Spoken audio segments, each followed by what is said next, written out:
You go back after your PhD and it changes your way of thinking permanently? Yes. I have certainly had the way that I think altered by some of the PhDs I've done. And it's very trippy and I don't like it, but I can tell. I can tell in the way that I communicate my thoughts to other people that I have just been fundamentally and permanently changed in the way that I process logical information. And that is yikes. It's a big yikes from me, because even after I read Flowers for Algernon, I'm like, Stupid science bitch couldn't even make I more smarter. But what if everything is just intuitive? Because I've had the benefit of like traditional intelligence. When you find things easy and intuitive, it's easy to kind of conflate that to just, oh, I'm like this because I'm just naturally like this. But when you have something as fundamental as the way you see the world being shifted by the way you've been taught, it's quite humbling. It's like, oh, wait a second, hang on. It's not all me. It's the way that like I have been impacted. And then it's like, wait a second. If the way that I think is so easily impacted and easily malleable, even at my age of however many centuries as a ghost demon, then what other aspects of my personality don't actually come from me and are just a product of my environment? You ever think about that, chat? You ever think about that? Intelligence is a curse? No, but I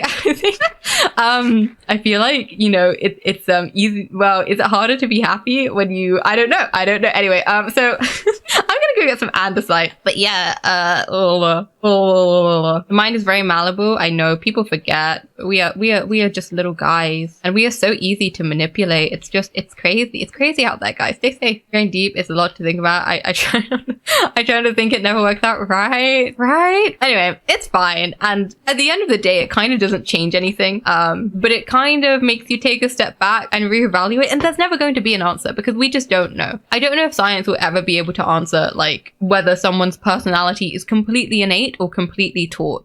We just have to sit and think, and that's our curse. I think intelligence is a curse myself. I think intelligence itself, not to devil's advocate into the ground, but I feel like the concept of intelligence itself is so hard to define, and that's why very often when I talk about intelligence, I will specify traditional intelligence as opposed to like intelligence. Because like, how do you define intelligence? Obviously, it means different things to different people, but I think traits you associate with intelligence are things like easy for you to memorize things, easy for you to understand concepts, easy for you to apply the information you have to other different situations. And I don't know. I feel like within that definition, there are other kinds of being gigabrain that are underappreciated. For example, emotional intelligence, I think, is like such a very extremely cool aspect of just getting things, right? Like just understanding how things and people are is such an incredible skill that you kind of can't teach. But most people, or like a lot of people, will say that they don't see emotional intelligence as intelligence at all. They're like, no, that's not intelligence. That is social skills. That is not within the intelligence skill set. And it's like, I kind of disagree, but I can see why.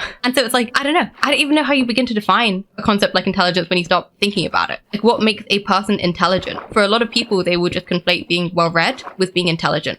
Knowledge. I'm a lot more proud of these 7 new bookshelves that I had to get installed. Which is the most terrible thing, because I cannot tell you how many really silly people I've met who've just read a lot of books and can quote a lot of Greek philosophers, but actually you ask them a question and they don't, you lose brain cells. This has turned into a rant about my experiences with higher education and my 7 PhDs. Oh my god. This was meant to be a really short stream. And then I started talking about death, and then there was a green screen on my stream, and then Minecraft didn't work, and then now, oh my goodness. Anyway, I think about too much, chat. Guys, I'm just a silly little anime girl on the internet. Please. Please understand. I'm just a silly little small thing. Yeah. Right, smart enough to know how little we know. Exactly. Right. Is it innate or taught? I think it's a mixture of both. I think almost everyone would agree it's a mixture of both. I think humans tend, and demons as well, you know, some demons fall into this trap, but humans especially underestimate the role of the subconscious and subconscious biases in literally everything. And as soon as you start looking at that, you see it everywhere. Like, oh my gosh, chat. If you teach, like, everyone should learn about logical fallacies and teach themselves what a logical fallacy is. But as soon as you can unpick anything as soon as you know what a logical fallacy is. It's like no argument is watertight and compelling as soon as you know every logical fallacy, because anything that is said ever contains a logical fallacy, pretty much. Pretty much any argument ever. And it's like, oh no, maybe I don't want to live like this. Maybe I would actually quite like for some things in life to be certain. You know what I'm saying? Maybe that would be nice. It's hard. It's hard. Anyway, but you know what? No matter what happens, I like Minecraft. I like my little Minecraft game. My little Minecraft game makes me very happy. And I'm just gonna play my little Minecraft game and be a little anime girl on the internet and be very silly. My fellow brothers, in the face of our common dangers, in this winter of our hardship, remember these timeless words, as we can.